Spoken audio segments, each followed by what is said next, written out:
they have to, if they want trade distribution, be willing for this feedback, be willing for the work, be willing to say, hey, you know what?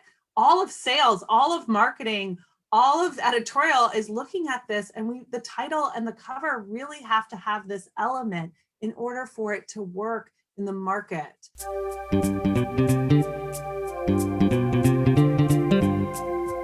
Hello and welcome to the Innovative Mindset Podcast. I'm your host, Isolde Trachtenberg. On the show, I interview peak performing innovators in the creative, social impact, and earth conservation spaces who are working to change the world. This episode is brought to you by Brain FM. Brain FM combines the best of music and neuroscience to help you relax, focus, meditate, and even sleep. I love it and have been using it to write, create, and do some of my deepest work. Because you're a listener of the show, you can get a free trial. Head over to brain.fm/innovative mindset to check it out. If you decide to subscribe, you can get 20% off with the coupon code Innovative Mindset, all one word. And now, let's get to the show.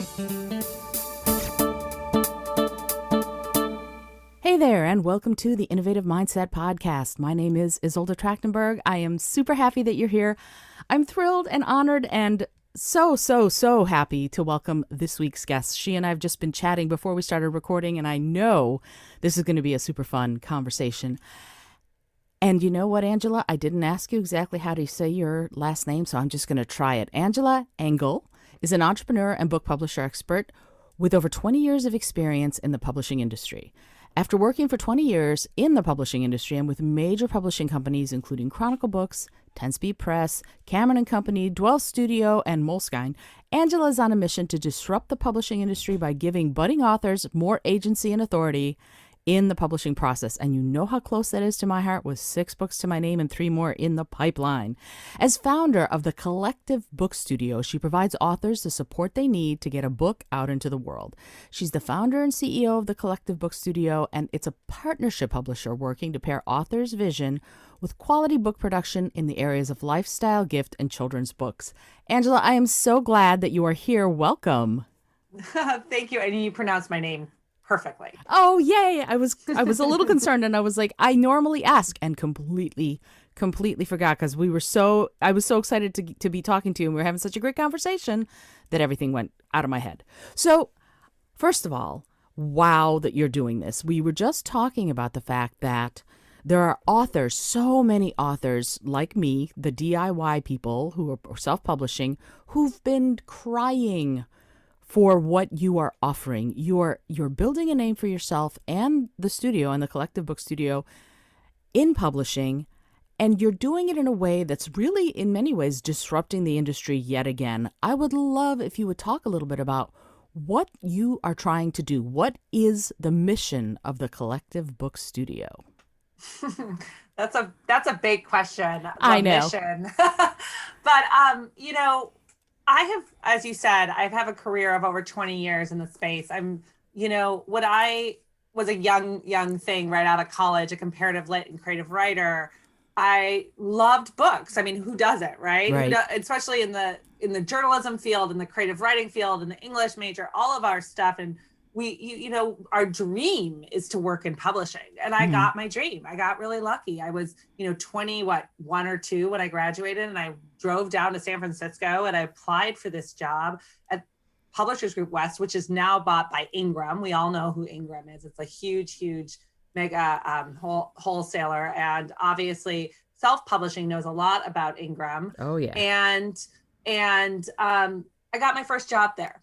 And in that was like this champion of independent presses and small presses. And I actually had a great boss. Her name was Trig McLeod, and she came from Broadway Books in New York. She had been Cindy Crawford's publicist. And I think she saw in me, honestly, this young thing, that I could do what I wanted to do. But she sort of was like, I'm going to sort of mentor you and let you ride the wave. And I got to ride 2 campaigns with her. One was The 4 Agreements, which was, as we all know, a New York Times bestseller and continues to be an incredible book. Sure. And then the other one was when 9/11 hit, was Noam Chomsky's book by 7 Stories. And watching her champion these small independent presses become New York Times bestsellers was just magical, right? Because because you brought in your editorial, your publisher, the writer, like all of, and then distribution and all the ways to make this successful and honestly compete with the big 5 publishing houses. And then at that same time, there's something called Amazon. Oh, yes. And they were really just a book retailer, right? Like it was like Amazon and Walden Pond in the malls, right? Like where did you go buy books, right? Barnes and Noble was like the big thing, Borders, and there was like some Walden Ponds, and there was Amazon that was like starting to be a book retailer. Right. And at that same time, it was also like, maybe Urban Outfitters or Anthropologie or Papyrus should start selling books. And I started just this sort of career path with, even in the publishing space, carving out for myself, becoming a specialist in how do we sell books outside of the book trade, right? Wow. And partly how you do that is packaging, is the way the book looks. Because you have to remember, you're writing for someone else. Right? In many ways, you have to understand your audience and the buyer. Sometimes the person who buys the book is completely different than your audience. And so understanding that package is really key. So my mission was, let's jump ahead over almost 3 years ago, when I had been back, my career was interesting partly because, I'm a mom of 3 girls, and, I'm pregnant with my 3rd baby, and I'm at a big trade show, and I'm like, God, I can't keep like pumping like this. And I got 2 kids at home. So, I quit and I started consulting. And in this time of consulting, there was this boom of self-publishing. And I understood why people were going that route. But I saw also an issue when it came to understanding the full reason traditional publishing is so sacred. One being the craft of the book, the typography, the editorial, everything, the illustrations, and then also the distribution piece. So I wanted to find a company that could offer something completely different than Amazon can ever offer, which is, people ask me this all the time. Do I have to sign an NDA? I'm like, there's no NDA to sign. It's people. Like how you can't really recreate Angela or Dean Burrell or Elizabeth Saki, like any of my staff. So you get to work with people who have been experts in this field for decades. Yeah. So that's sort of the mission, is how to let people, I would welcome agent network, and we use agents for illustrators. It's not necessary, right, these days. And so how can we make sure that people are having access to publishing and not having to wait 3 to 4 years to get on a list or develop a huge profile and, Instagram following and all the other hurdles that are existing now. My model is different, right? And people do and have to invest in their work. Our royalties are also much higher. So it's just a give and take, why I call it partnership publishing. I'm taking all of that in for a second. That was a lot. I asked a big question. You gave a big answer. So here's the thing. I love the notion of partnership publishing, and I hear what the Collective Book Studio brings to the table. How much pushback do you get from the more traditional ways of publishing, like the Big Five?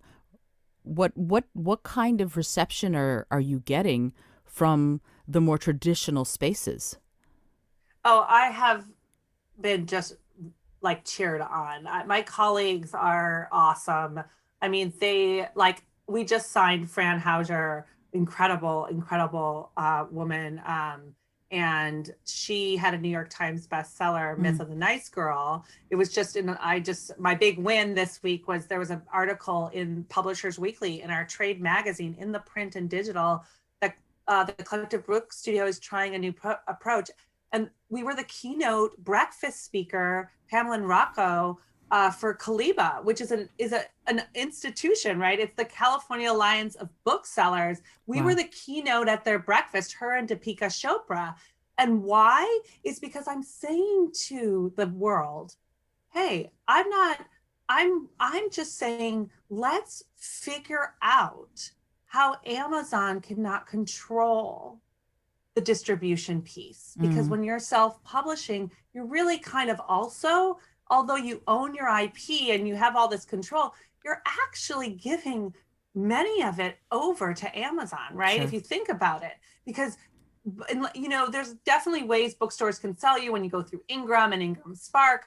That said, you don't have a massive team behind you selling your book into I mean, you're in Brooklyn. So, okay, books are magic. Amazing, right? The Strand, amazing. Green Apple. So I'm such a huge champion. I think this goes back to my activism, right? We kind of talked about this. I am such an activist that I'm like, I am not going to leave my small booksellers behind, right? Like, I personally only buy my books on bookshop.org. That's my person. Now, I can't say we can't to say that to everybody, but for me, I believe that the small acts we choose to do change the trajectory of our lives, because we're teaching our community, we're teaching our kids. So for me, I just decided, oh, what is my small act? I sometimes can't run into every small little bookstore. I'm busy with my 3 kids, but I can click a button and buy a book on bookshop.org. I love that so much. That makes me so I know, seriously, it's like, yay, good for you. And I think that notion of small acts adding up to big changes is so, it's key in many ways, in the way so many authors have to do things. And it seems like it's key to the way the Collective Book Studio is doing it. And you're disrupting. You're a disruptor because you're providing more pathways for authors to get published. And yet, like, as a self-published author myself, one of the things that has happened when I've tried to do it is stores and first of all, getting into libraries is very challenging. The ALA is like, yeah, I don't think so. But at the same time, they often don't want to talk to you unless you have some sort of a company behind you. How does the Collective Book Studio maneuver in that space? Like, because you have distribution, the smaller stores out there, more independent booksellers, are willing to talk to you? Or is there some other pathway that you can follow that just a single person might not be able to? No, we have full distribution. You have to. So we partnered with Independent Publishers Group out of Chicago. They also own Chicago Review Press and Triumph Books, two great companies. I personally am a huge fan of Chicago Review Press. And we started as a packager. I'm going to back up. Like, the Collective Book Studio, what is a packager? Is we will create books and then we will sell them to other publishing houses lists that have distribution. It's very common in the industry. Or we'll do proprietary work. Like, we're doing these beautiful, big custom board books for Costco. So this is very common, actually. Like, a lot of publishers, 20 to +% of their list is buy-ins or pack from packagers. We also create creative content. We have a whole series called The Secrets Thoughts Of, and it's just us writing it. And it's like in the cats and dogs. It's really cool. So what I said in this article at PW is that we act actually very similar to a traditional house. So when I connected with Joe Matthews, I'm already saying, hey, we are traditional publishing. We have content to fuel our trade list that you're going to get revenue on. And in addition, I'm going to bring incredible clients with me that we vet, that we have, that they have a lot of say, but ultimately they're coming to us. So, like, it's not like, okay, I want this cover and it's this crazy cover with a bunch of purple volcanoes all over it. And we all, you know what I'm saying? And Right. like, we're like, okay, that will never work. So they come to us with knowing it's in my contract that, like, ultimately they have to, if they want trade distribution, be willing for this feedback, be willing for the work, be willing to say, hey, you know what? All of sales, all of marketing, all of editorial is looking at this, and the title and the cover really have to have this element in order for it to work in the market. And all my clients are grateful for that. They understand that from the start.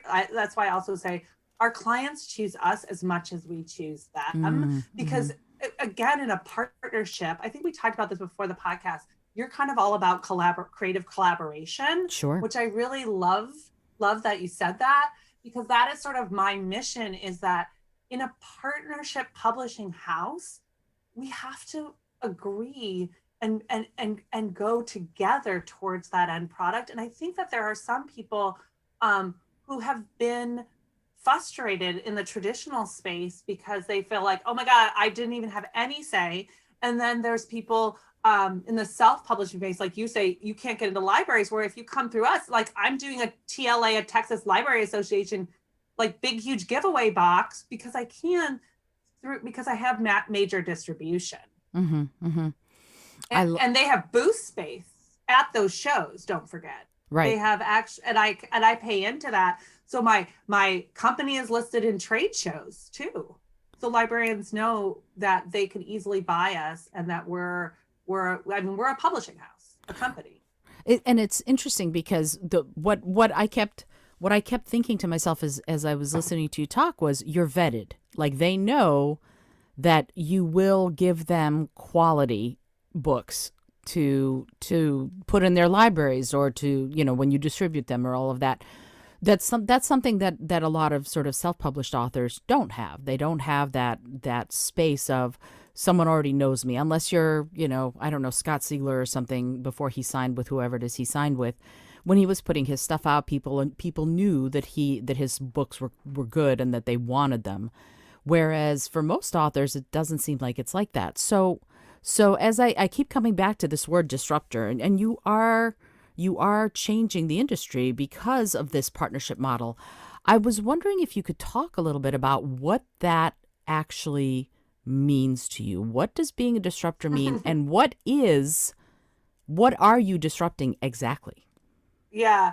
I mean, I think I'm going to go back to Fran Hauser, because she said it the best, way better to Publishers Weekly this week, right? Then they quoted her, which is that sometimes it makes sense to go with traditional publishers who takes the financial risk. And sometimes partnership publishing makes sense, especially when it's time sensitive. I'm open to both models. And what does that mean to me when she said that, and I read that, and what that means to me is that I think we need to be open to both models, because there's something called owning your IP, right? That people are sort of upset about in this traditional space, where, hey, if I go with a traditional publisher and I own all this IP and I got to sign over my rights, but I want to create, characters for Netflix or whatever else your dream is to do with it.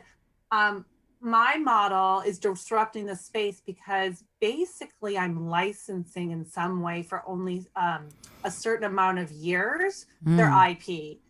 So this is how we work. We create a creative fee, and sometimes people don't want trade, right? And it's just packaging. So we have definitely projects that are on our list that we just make books for companies, and they get a beautiful book, and we're done. Then there are about 60% of our clients who really would like to be seen in the Strand and at the Library Association. And so they sign a distribution deal with the Collective Book Studio as part of our imprint, but I don't own their IP. I don't own that for life. That is that's the disrupting piece, right? Is that I'm actually saying to publishing houses, why are we so scared of owning this for a lifetime? Because Amazon has disrupted our industry. Let's be real. People are going there, they want faster, and they don't want to have their IP owned. So let's listen to what they're asking for. This is it's almost like we talk about movements. Look, I think enough people have spoken to say, I want to have a book. I really want to have a book, and no one's listening to that. So I'm going to just do it on my own. And Amazon saw that need. And now they have not only been able to do it successfully, there are several, if not hundreds, of companies that are hybrid services that offer certain kinds of editorial and great ways to make a really good book, which is important. And you can get an editor and you can get a graphic designer through them, but they still don't have the distribution piece, right? And so they're able to sort of utilize Amazon's ability for sales and still create some quality production in some way, but they still don't have the ability, those services, because ultimately they, hand it over to you and you're left, right, as an author to do it all, to still do all the marketing, to do still all the PR, and ultimately to, print on demand or to do some offset. You're still left with that piece. And I sort of felt like, well, if I created an imprint and a trade imprint that that was truly vetted, I could get the distribution, because then librarians, booksellers, they trust what's on our list, right? They know it's been vetted through what I started this podcast with, really seasoned professionals for decades who come from, don't forget, places like Random House, HarperCollins, Chronicle Books. I mean, that's where my staff comes from. I keep having to take a second and take all of that in. Yeah. We were chatting about earlier how this is just like having a cup of coffee together. So imagine that I'm taking a sip of my soy latte right now. I love that you're talking about the aspect of it that you're giving this opportunity to people to not be holding the entire bag, because there's this notion of playing to your strengths. My strengths, perhaps, are the writing. They may not be the marketing and the PR and all this other stuff. And I feel like for so many professions, we all have to wear a cajillion hats. I have to be my accountant. I have to be my marketing person, my PR person, my this, my that, my the other. And sometimes I don't want to. Sometimes I can't. And I'm talking about the general I here. So you're offering this, and you started it with the hope that you could, right? That I think I can, that I'm going to. Partially because you have these seasoned professionals, but something in you seems like you're just like the eternal optimist, like, I'm going to be able to make this happen and let's go. So can you talk a little bit about that? Like, how does as the CEO of this company, how does your state of mind affect the process, affect your collaborations with the people on your staff, and also your collaborations with the authors that you take on? Oh, I love this question. I mean, mindset is everything. It's everything. What a great question. I mean, look, entrepreneurship is hard. When you ask me, how do my colleagues feel in my traditional space? I'm going to go back when I first started the company, because now, of course, they're applauding. Of course, I'm getting this, like, and even in the very beginning, I had really, I in confidence, I called a friend of mine who was high up at Random House, and I called a friend at Simon & Schuster, and I called a friend at Chronicle, and all of them were really, really supportive, but they were also like, Angela, we could not offer you distribution. Like, you got to go get like $1 million in backlist sales. So I had to say, okay, it's not like I snapped my fingers and I was like, because when I first thought, okay, I'm going to snap my fingers and it's going to be pretty easy to get distribution with Ingram. No. And I'm an insider, right? It was not easy. There were a lot of no's. There were a lot of, like, honestly, I'm going to say this, but it's really true. And I'm going to say it because I'm a woman in my 40s who's climbed really high into my career before I was even 30. And there are a lot, especially in sales, old boys clubs. There just are in the industry. And it felt like I constantly was like, oh, that's nice, but you're kind of young or you're kind of naive. And and then I'm in my 40s, right? And I'm like, wait a second, I have spent 20 years of my career and you're still treating me this way? I'm like, oh God, no. So you know what I did? I just said, I'm just not gonna listen anymore. I'm going to internally, I actually have said this on so many times to myself, to my friends, on other podcasts, I am going to just have this mantra: change starts with you. And if I have this mantra for myself every morning or when I'm feeling stuck, and I think change starts with you, change, I can do anything. And so when you ask how I lead my team, is I lead my team with that idea that like, okay, you're feeling frustrated, or okay, a client is not doing right, or okay, this is not going on schedule.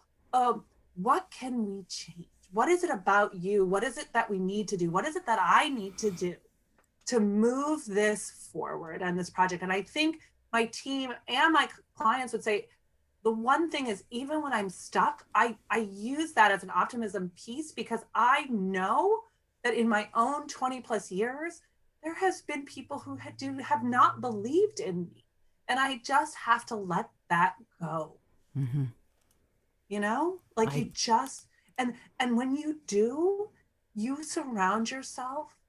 Like, look, I'm here today on your podcast because I surround myself with people who do believe in this power of lifting others up. Yeah, absolutely. Again, I'm going to take it in for a second. No, because we were talking a little bit earlier about my mantra, which is creativity, compassion, and collaboration. And that, it seems like I can almost go, well, Angela, that seems like it's kind of your mantra too, that this notion that you're working in this very creative field. And you also have that analytical side too that has to keep sort of the all of the bowling pins in a row, if you will. But compassion is another word that I'm hearing from you. Compassion for the authors, compassion for the process, compassion for your people on your staff. That it's very sort of purpose driven, but also heart centered, if you see what I mean.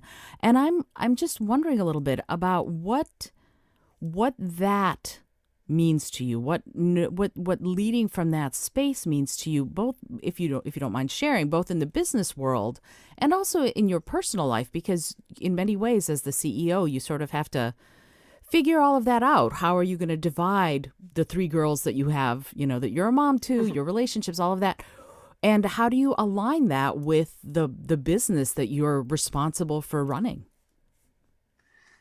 You asked some really good questions.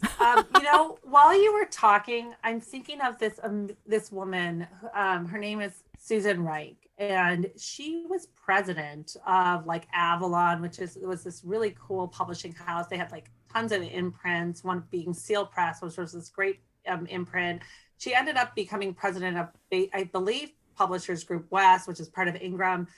And this is my biggest tip to any person: find the really people who've all done it before you, who've been able to, especially I think women, I needed to find a woman in my life who had already climbed such a ladder and had been in boardrooms and was such a boys club that I could like sit down with. So when I first started this business, and they have to be in your industry.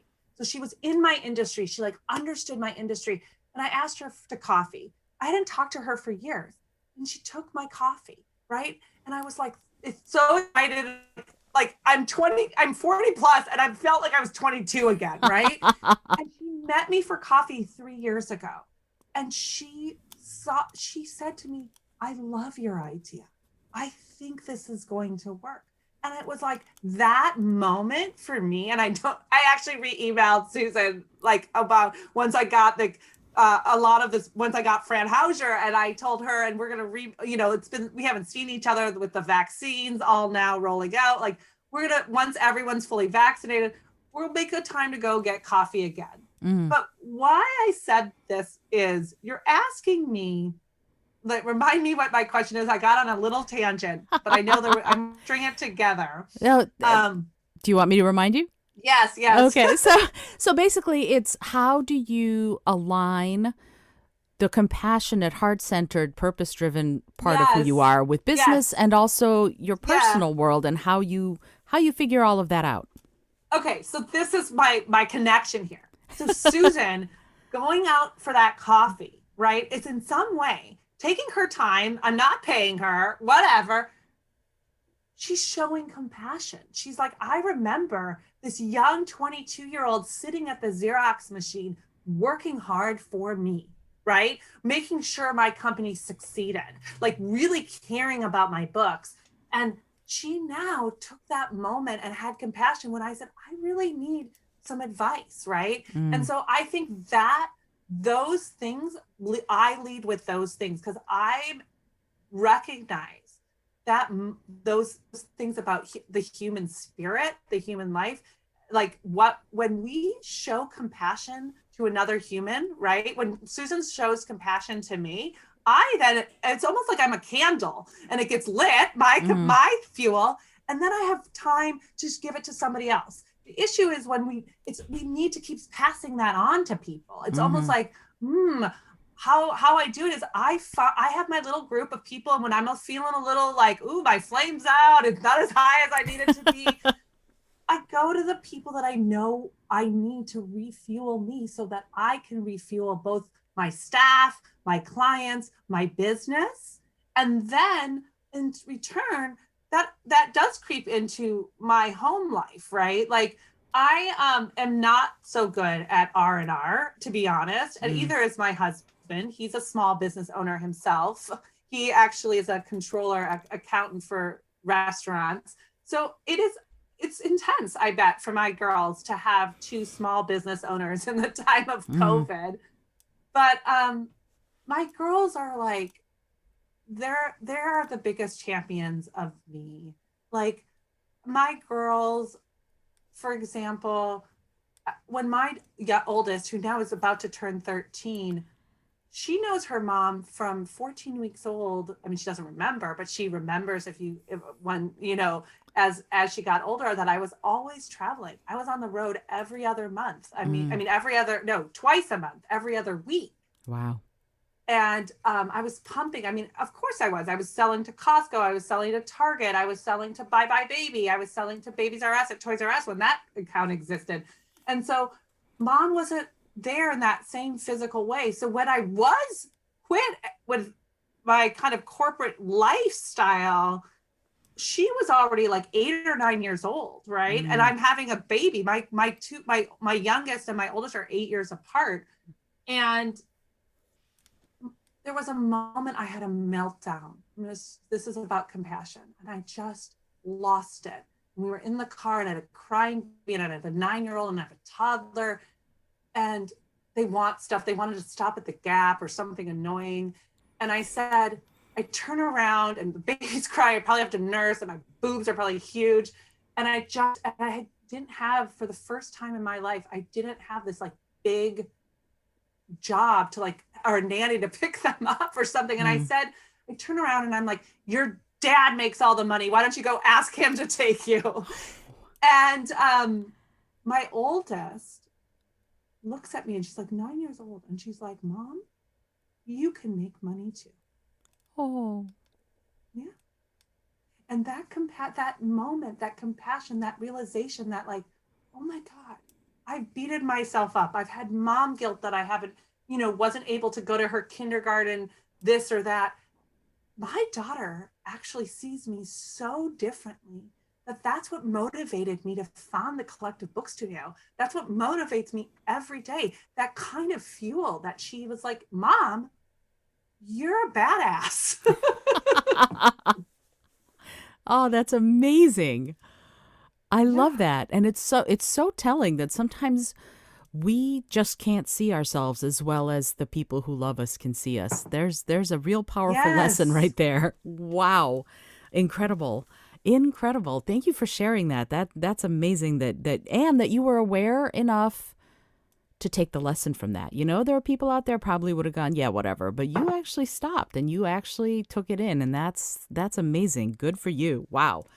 Oh, Huh. thank you. You're the first who actually said it that way. I appreciate that. I really do, because I did take it in. And I guess that's a tip if people are listening. Like, take those small moments in, because you know what I realized?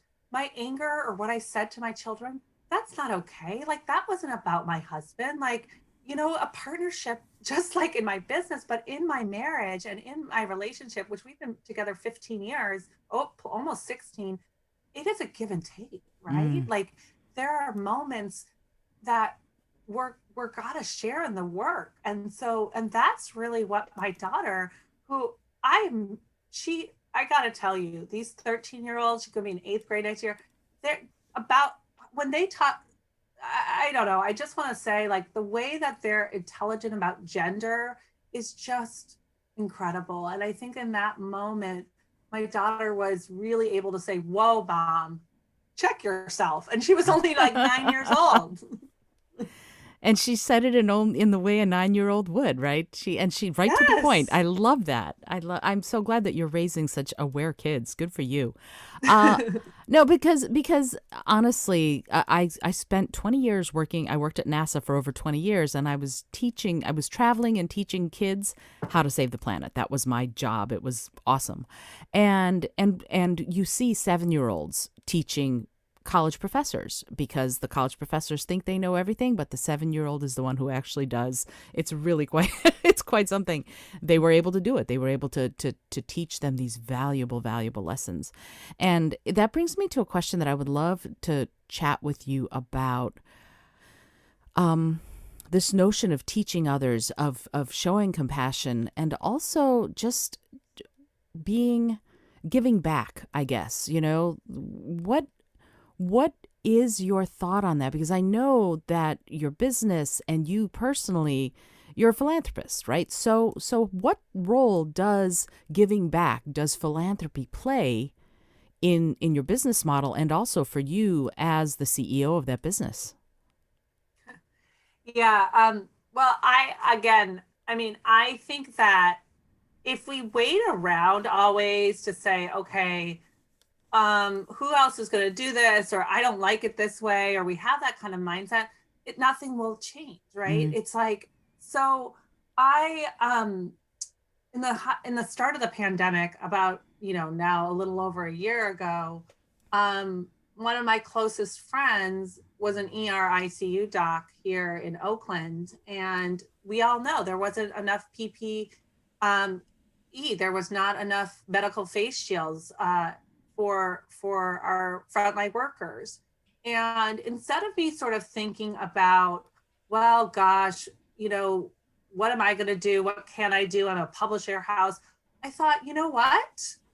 I'm going to link up with one of my friends who's a small business owner herself, who's out of work, a fabricator.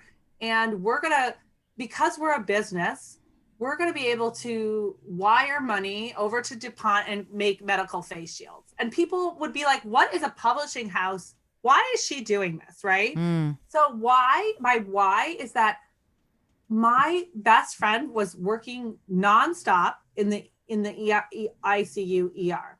My home is very, very close to Highland Hospital, which is it's from the county hospital. It's a public hospital, which serves a lot of low income and brown and black people and people of color and indigenous color and low income. And it's literally down the street from me. There's and I'm an Oakland business. And so I felt it was my duty, my right, even though I might manufacture books as a community activist, paying taxes and being part of Oakland and this hospital. And my friend wasn't at that hospital, was at a different one. But then I really sort of networked myself to San Francisco labor and said, hey, what do we need? And the clinics around here, from Santa Clara County low-income clinics and to the Navajo Nation, because it grew, right? We're not just our nuclear small business and our little area. You start small in your community. I guess that's my biggest advice. If you don't know where to start in your community and it will grow. Like all of a sudden I was getting pinged by friends who had connections to the Navajo Nation.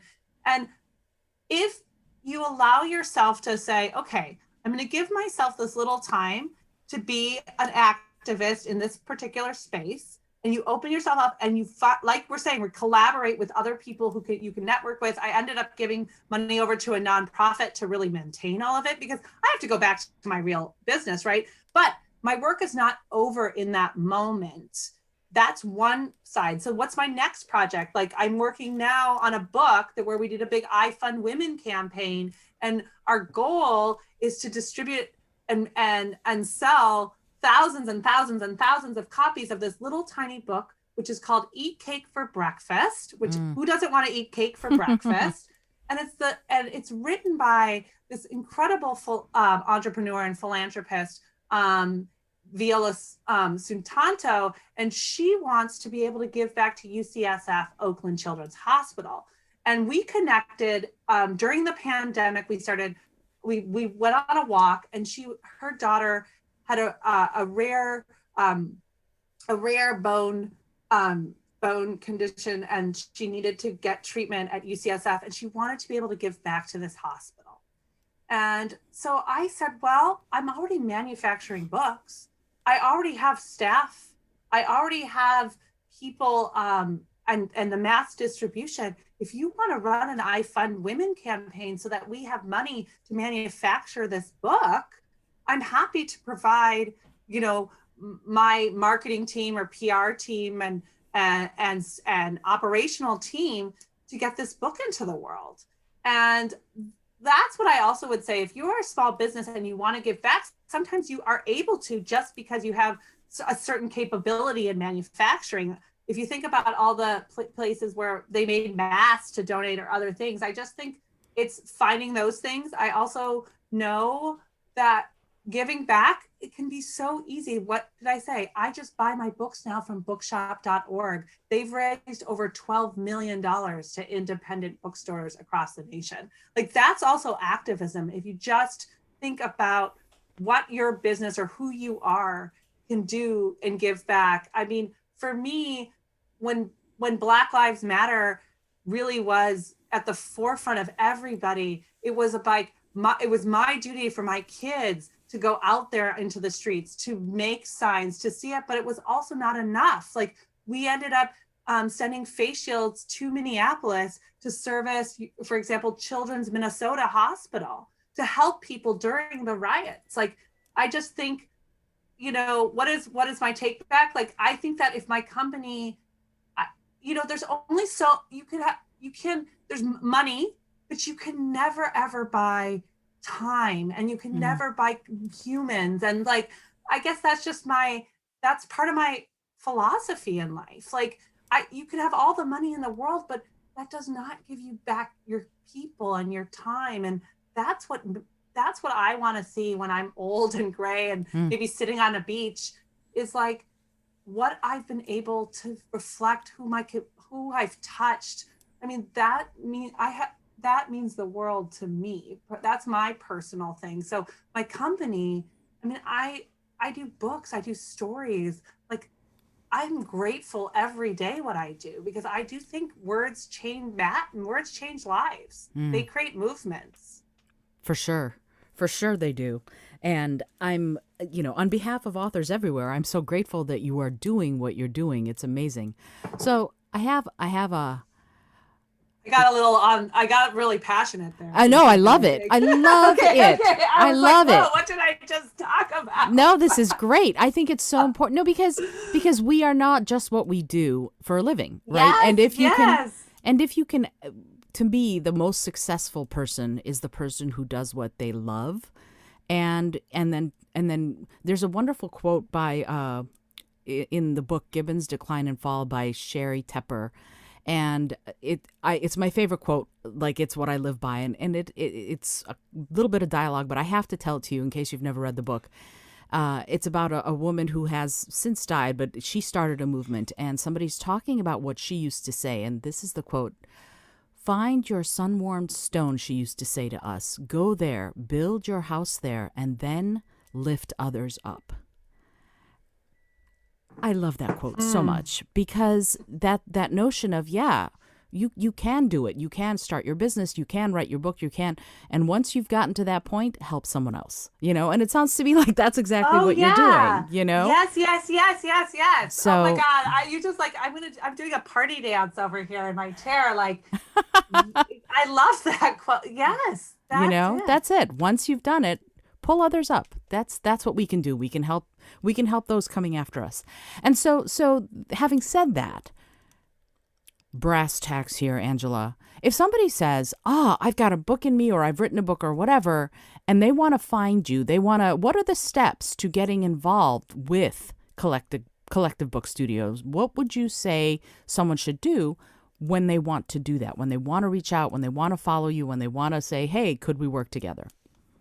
Yeah. Well, this would be my advice in any publishing house, whether it be mine or you were a poet and it was edgy, and I would maybe recommend go looking at Soft Skull Press. Like, look at what we already do. Mm-hmm. That is really key. So read, like, what is lifestyle? What is children's? What are gift titles? We have a titles page. Who are we publishing?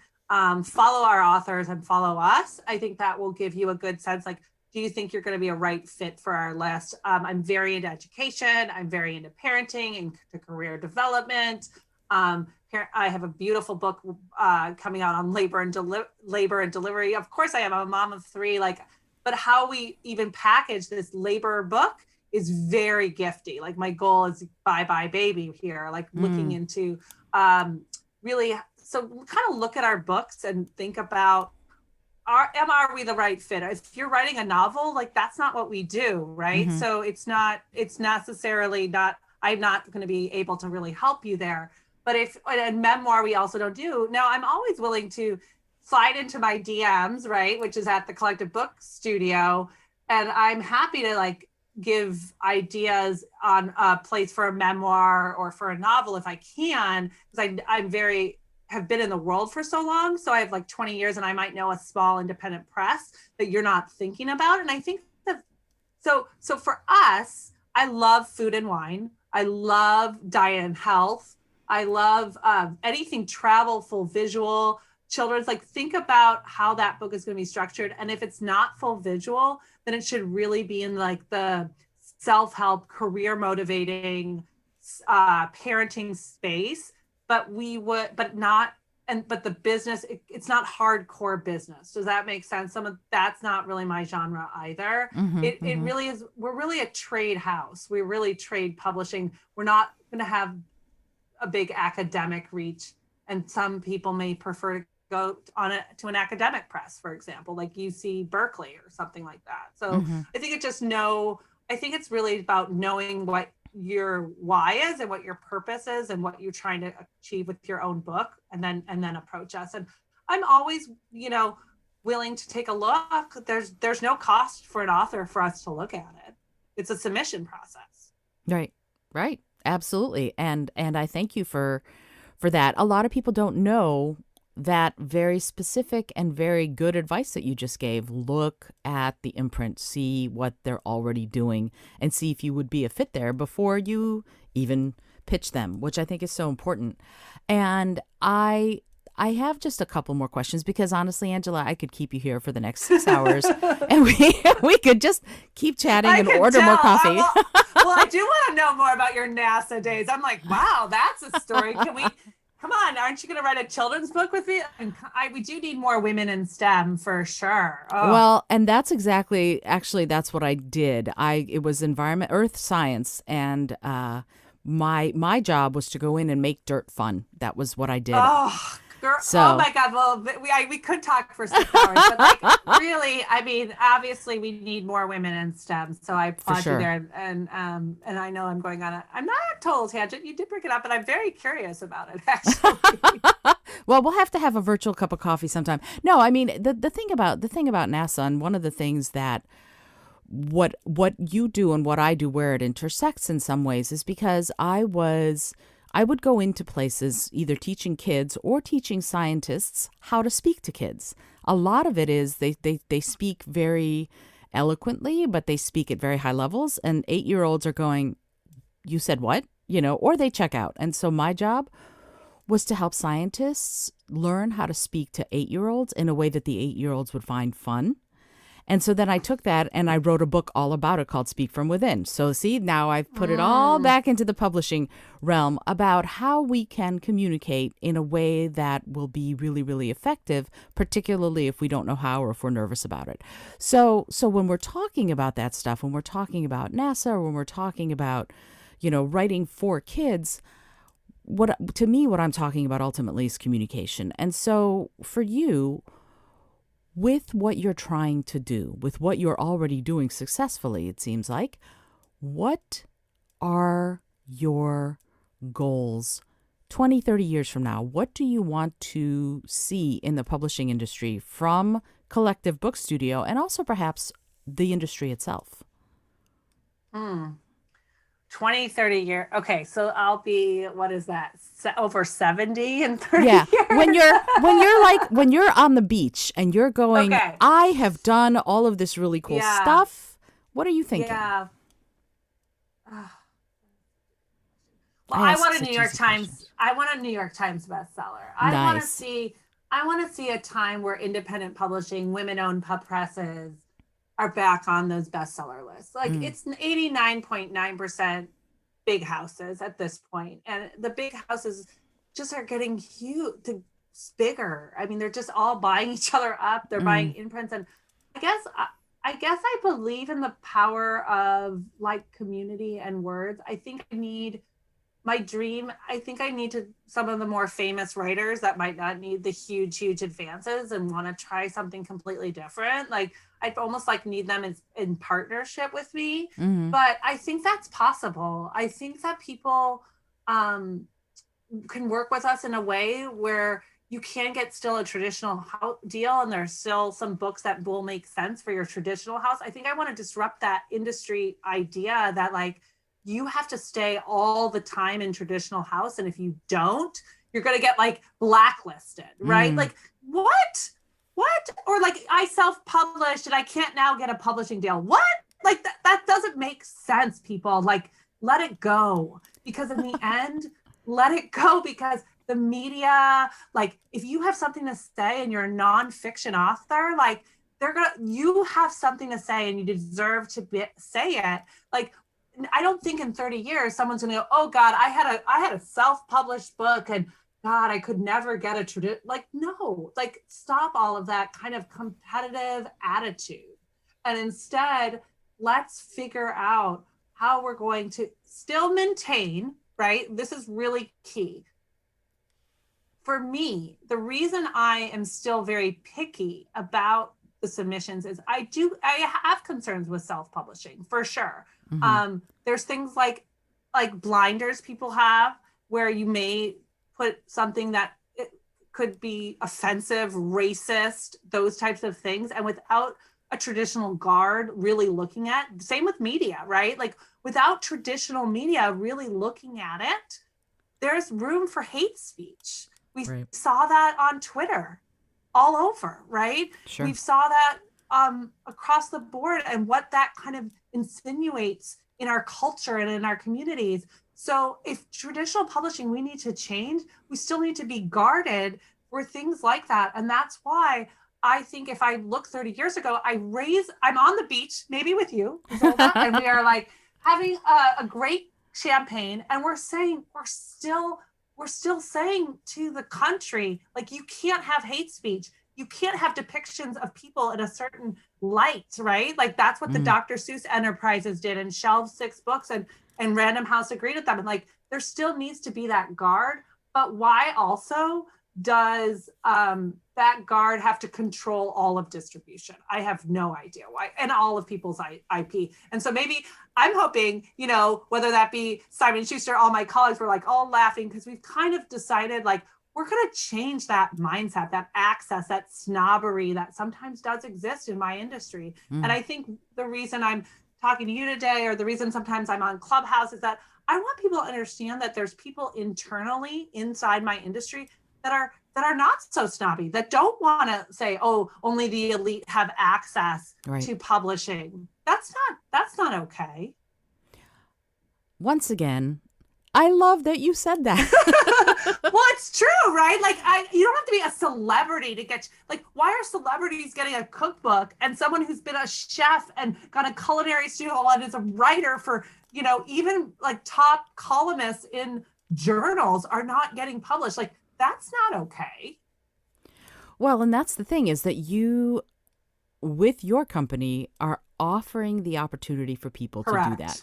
I mean, Correct. that to me is sort of the key takeaway for me here, is that that's where you're disrupting, Correct. that's where things are really changing, and more power to you. I think that's incredible. And again, I have like 45 more questions that maybe you'll come back and we'll do a part 2 of this interview, because I'm having such a wonderful time chatting with you. But I recognize you have a life to get back to. So I would love it if you wouldn't mind giving I put it in the show notes, but people learn differently. So if you wouldn't mind saying where people can find the Collective Book Studio, as far as on Instagram or on LinkedIn, wherever you are, and your website, so that I can also put it on the show notes, I would appreciate it very much. Thank you. So our website is thecollectivebook.studio. Very easy. It's just thecollectivebook.studio. And then on LinkedIn, you can just reach out to me, Angela Engel. Our company's on LinkedIn as well as the Collective Book Studio. So both places, but feel free for people to DM me. I love LinkedIn. It's one of my favorite platforms. We also are active on Instagram at the Collective Book Studio. We don't have Twitter. There's only so many things we manage, but we're so visual that Instagram or LinkedIn as a personal, or our website, I would love people to subscribe to our newsletter. We have a newsletter that's growing that goes out twice a month, and it's really great. We have like this column called Read With Us, and we give all kinds of tips on what we're reading as a staff. And I don't believe that I have to only tote my books. I really talk about the industry. We have blogs that we write. So I just ask for people to build community with us and to engage with us. And that's part of the fun.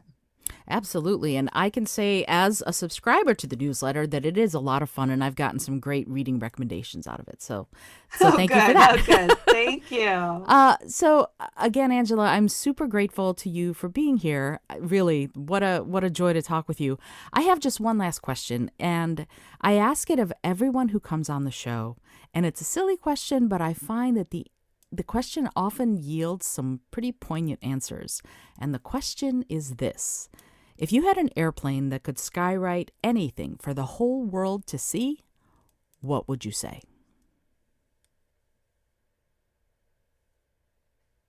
Change starts with you. Ah, your mantra. Yes. Yes, that's fabulous. Thank you so much, Angela. I appreciate it. It's a great, beautiful. I can see it in the sky already. Wonderful. Me too. I've never been asked that question. And oh my God, if that actually happened, I would, over my house in Oakland, I would just be smiling. I am smiling ear to ear right now and looking out at my porch and my blue sky. I can imagine that. No, I know, right? Thank you so much for that. This has been a fabulous chat with Angela Engel, who is the CEO of the Collective Book Studio. You are going to obviously need to follow her and the studio on Instagram and on LinkedIn. See what they're doing, see how they're disrupting the entire publishing industry. I am Isolde Trachtenberg for the Innovative Mindset Podcast. If you're liking what you're hearing, please rate and review the show. I'd love it. I'd love to hear from you. I love your comments, as you know. And if you're a writer, get in touch with me, because I'm always thrilled to talk to other authors. Until next time, this is Isolde Trachtenberg again, reminding you to listen, learn, laugh, and love a whole lot.